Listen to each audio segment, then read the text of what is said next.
Khrushchev also said he was going to infiltrate the FBI. It's a classic example. The FBI and the Department of Justice, the ones that are blocking the information and all of the things. Can you imagine that? A really elementary, basic thing. Comey. Now, see, he was Obama appointee.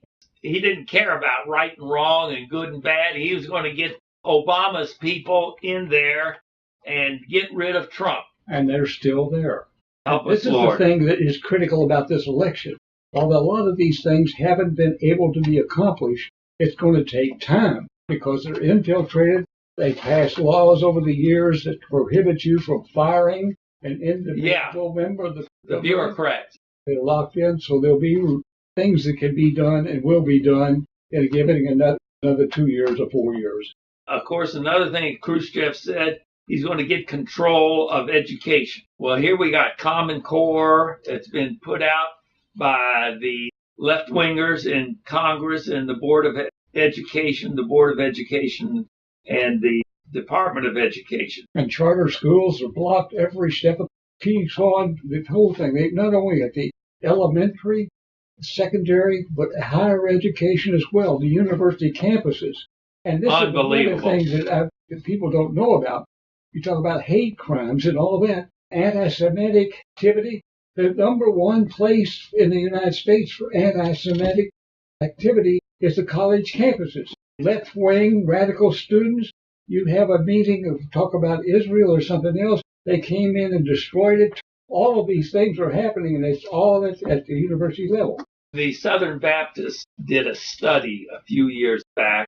What happened to their young people that went away to college? And they said about 85% totally lost their faith in God. And that was one of the things that was... When they went to college. That was what was one of the major goals of communism. You have to destroy religion. You have to destroy the principles of Christianity and everything, and they've been working at it night and day. And they put this thing with political correctness and all these various issues that they bring out. You can't say this, you can't do that, and all of that. And they have intimidated not only the ministers, but other members of the Christian community. You're afraid to say anything. You can't do this, you can't do that.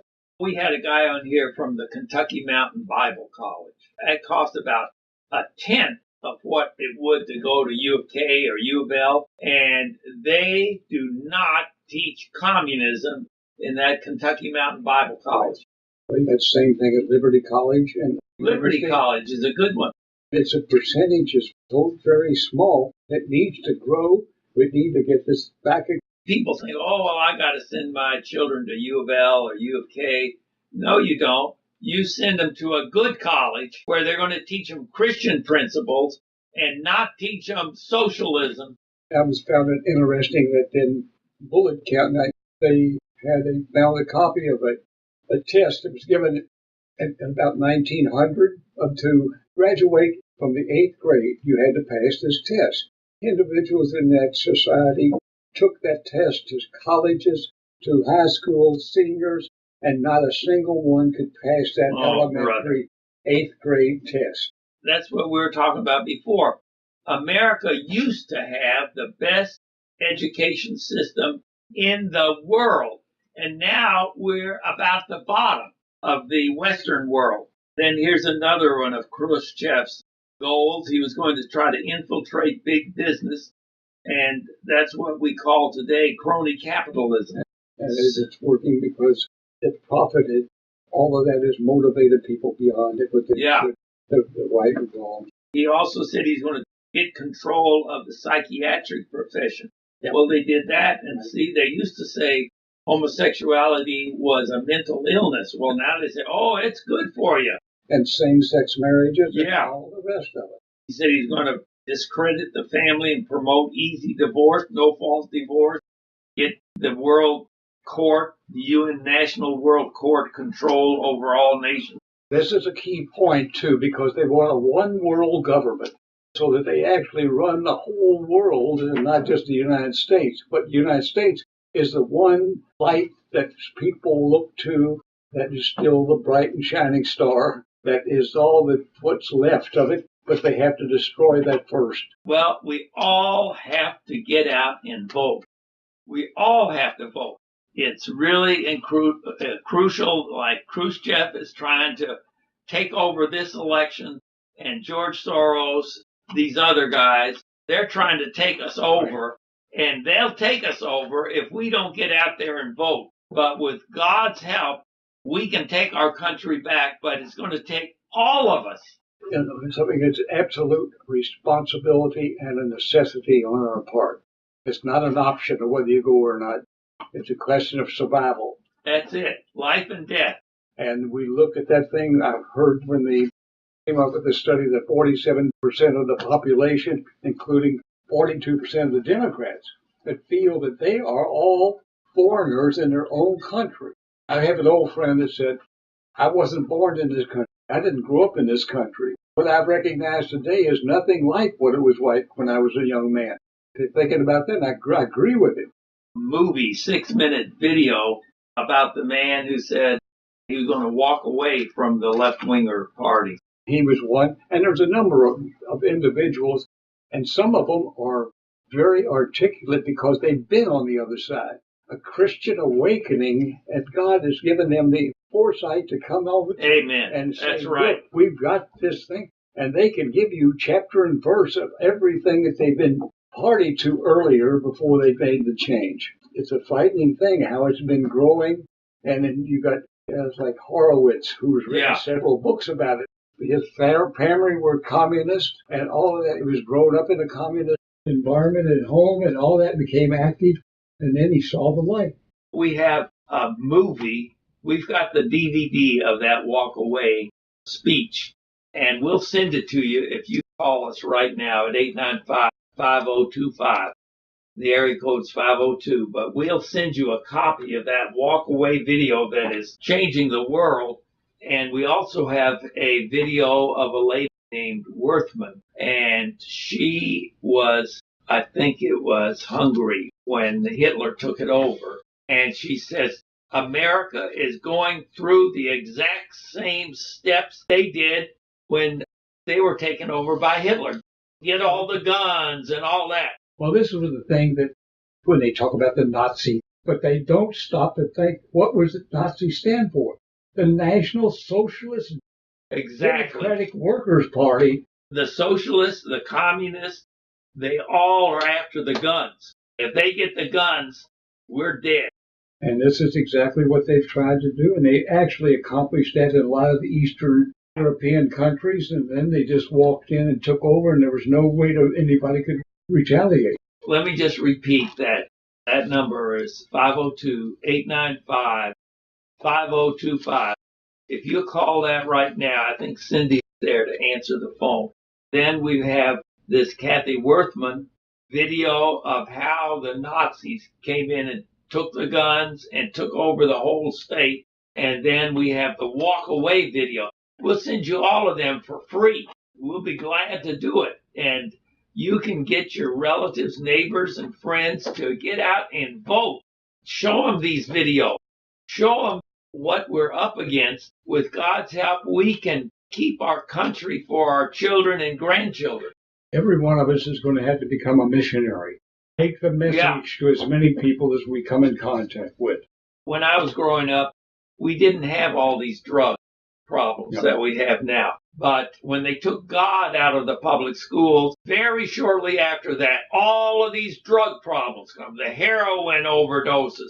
All of these drug problems came shortly after they took God out of our public schools. I find it was ironic because the British BBC sent two men to Louisville, Kentucky to study the drug crisis here in Bedford, Indiana, that is international in terms of how bad it is located here in Jefferson County.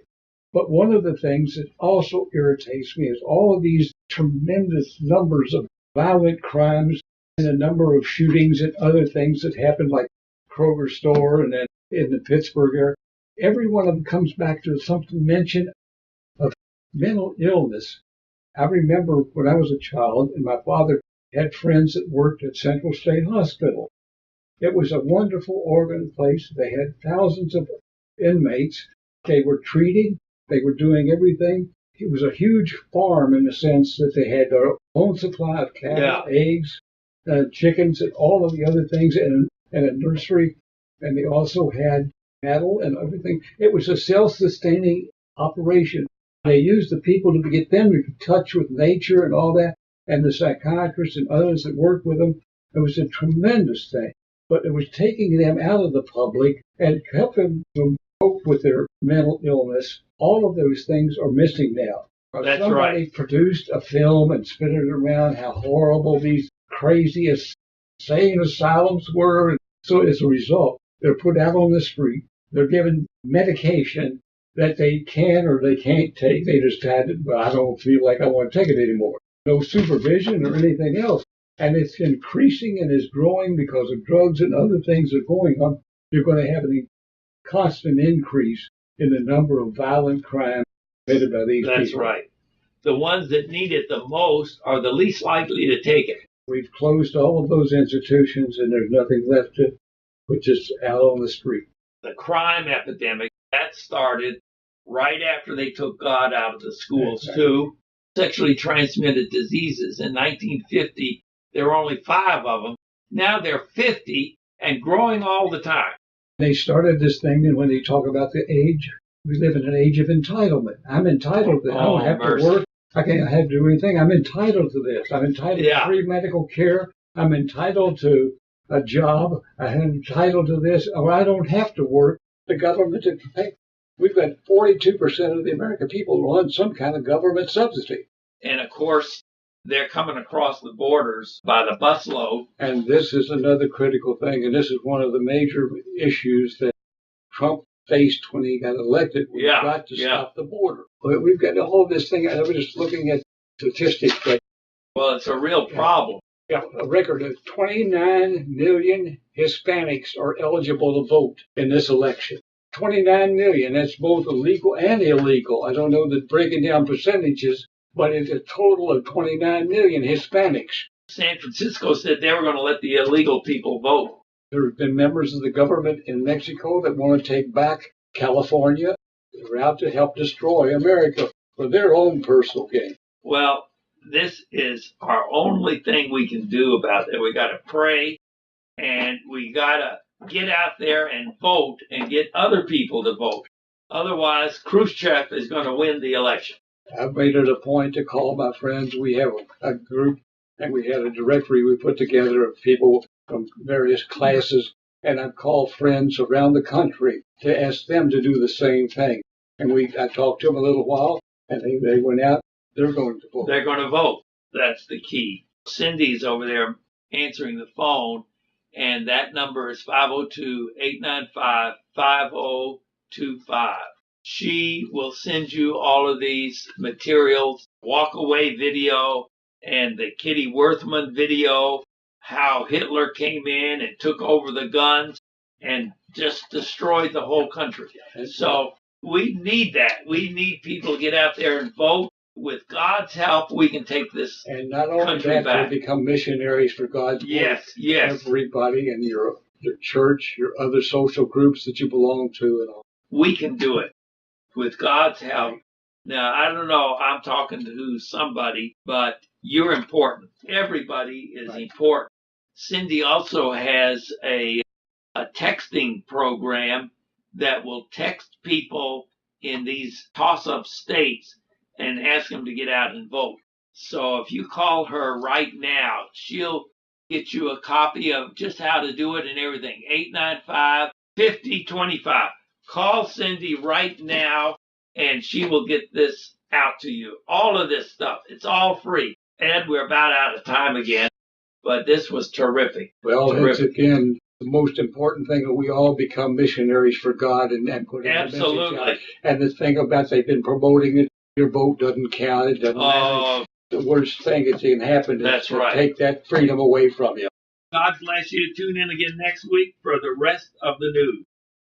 Good evening and welcome to the rest of the news. This is Frank Simon, and our special guest today is Rick Howland. Hey, Dr. Simon, how are you doing today? Fantastic. Praise God. Good to see you. Thanks for inviting me. This election coming up is really important.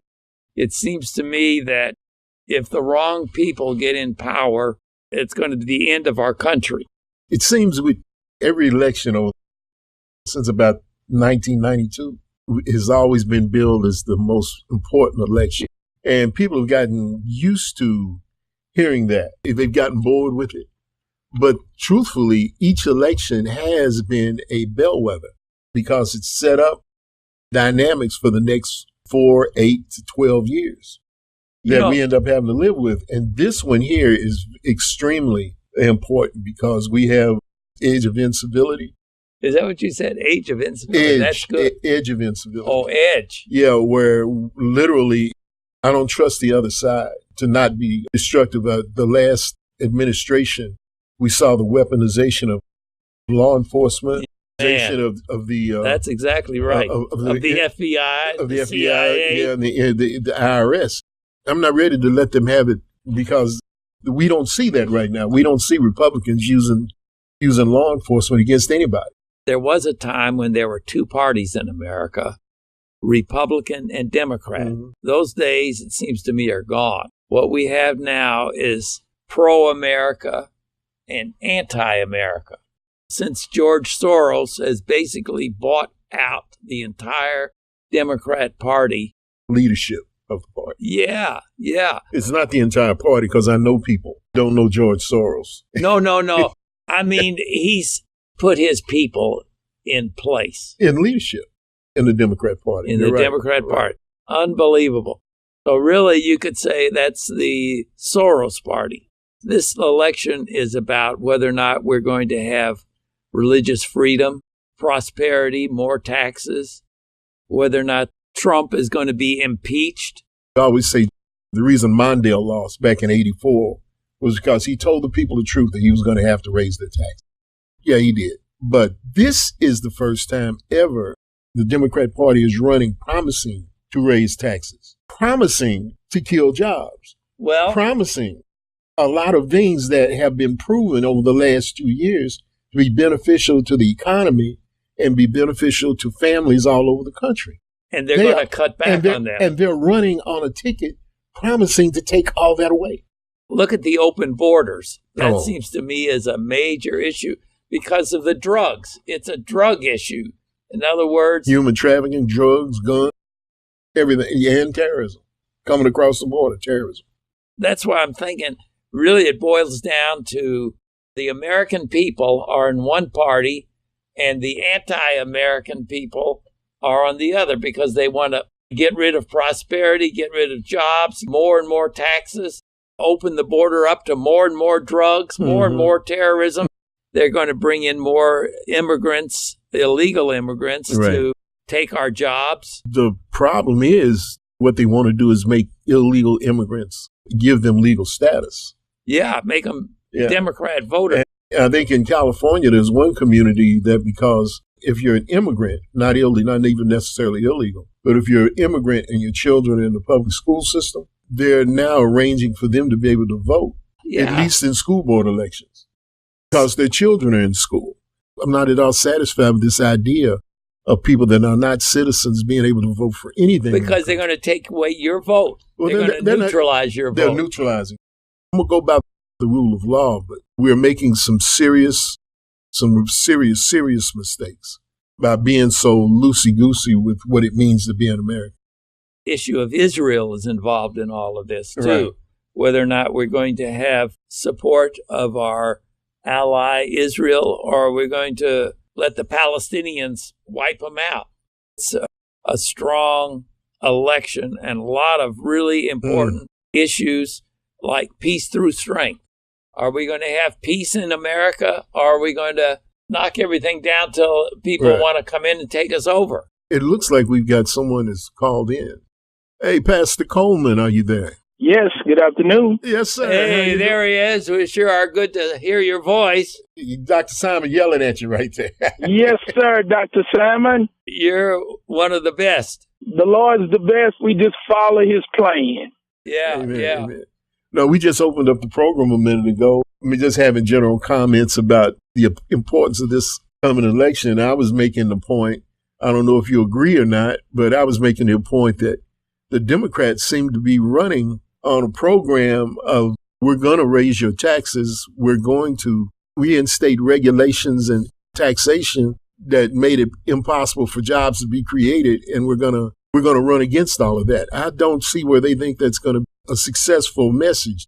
Do you agree with me, or do you even see it that way? Well, I think tax is a part of life, but I think when we consider the institution of the family, we have to consider some of the bylaws and the rules that govern taxes. Now, there are categories that should be really, really, really deeply looked at. Start talking about raising taxes.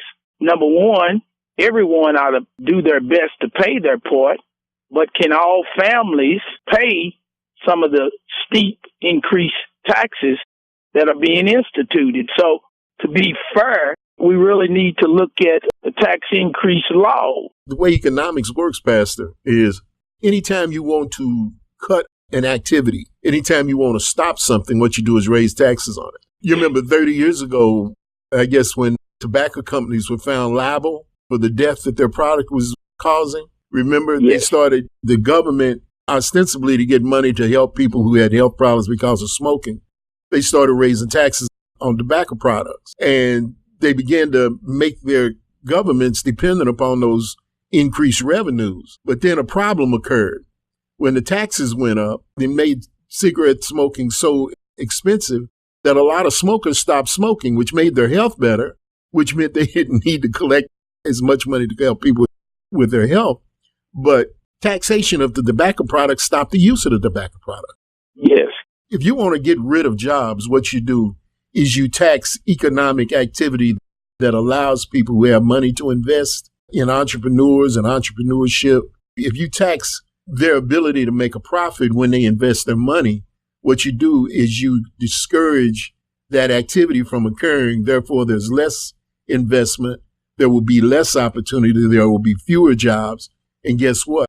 Then fewer people paying taxes means less money collected by the government. If you want to destroy revenue to the government, what you do is raise taxes. Amen. If you want to increase revenue to the government, what you do is lower taxes.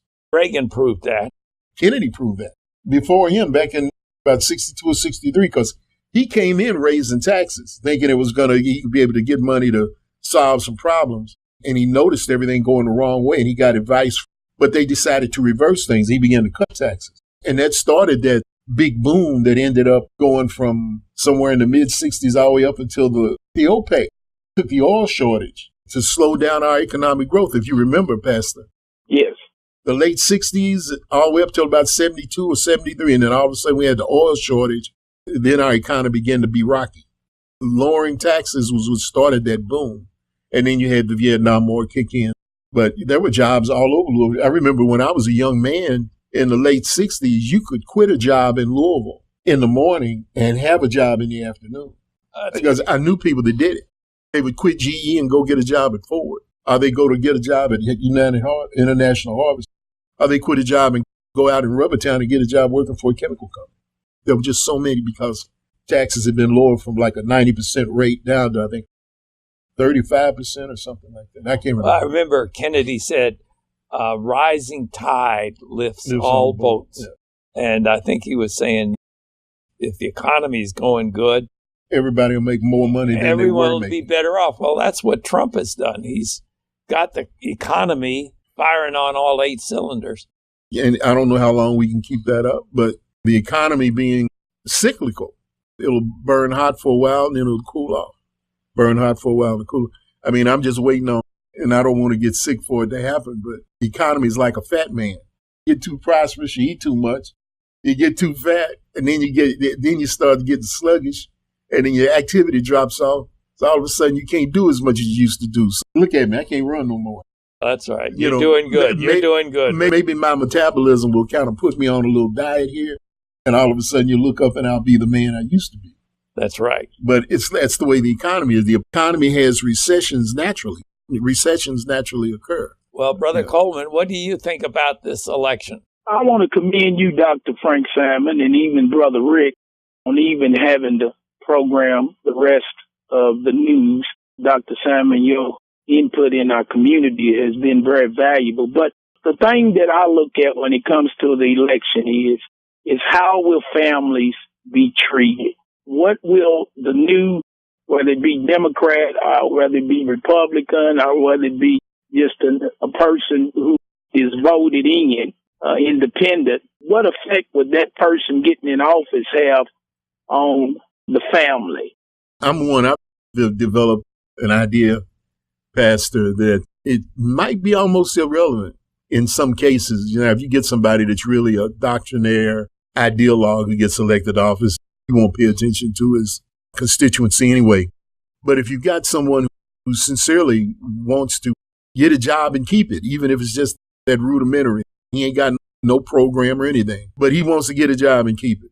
If his constituency is in his face and he knows that when he walks out of his front door, he's going to have people approaching him, talking to him about his business, and that if he's not pleasing them, he needs to be able to explain why he's doing what he's doing. All of us will benefit from that because we'll have our government representatives actually telling us what's going on. That's good. Rather than try to trick us and make us a promise, give us a lick and a pat on the head, kiss the baby, give us some candy, come do and shake hands at the grocery counter. We need to hold ourselves accountable to hold them accountable. That doesn't mean we got to be nasty or anything, but there's no reason why anybody that gets elected should have one moment's iota of an idea that they're not going to have to talk to us after they get our vote. I think, Brother Rick and even Dr. Simon, that God will always raise up a Moses. He'll always raise up a Joshua. I like that. And he will, because if you look at our nation and if you look even at our great state, the Commonwealth of Kentucky, there are a lot of people that cannot even voice their opinion when it comes to the subject of abortion, when it comes to a lot of family values that biblically, it doesn't matter how people view those family values, God will always raise up someone and put them in a leadership position to allow some type of morals and values to stand. And then we, the Dr. Simon, the Brother Rick, we have to enforce the voice that needs to be enforced. And so to election, I pray the will of the Lord in the hand of God will put the right individuals in that seat, that families may have some opportunities to come from the oppression that we all sometimes experience. The reason why I keep going back to saying that we, the electorate, have to hold ourselves accountable to hold them accountable is, especially in these days where we have so much incivility and beyond incivility, literally violence occurring. We have a news media that doesn't report everything that will hurt their point of view or their agenda. Without a doubt. This week we've had the bomb scares and everybody's laying all the incivility and all the terrorist feelings that people are having right now on Donald Trump. But people don't remember, or they never read, or they were never exposed to the facts that over the last 5 or 6 months,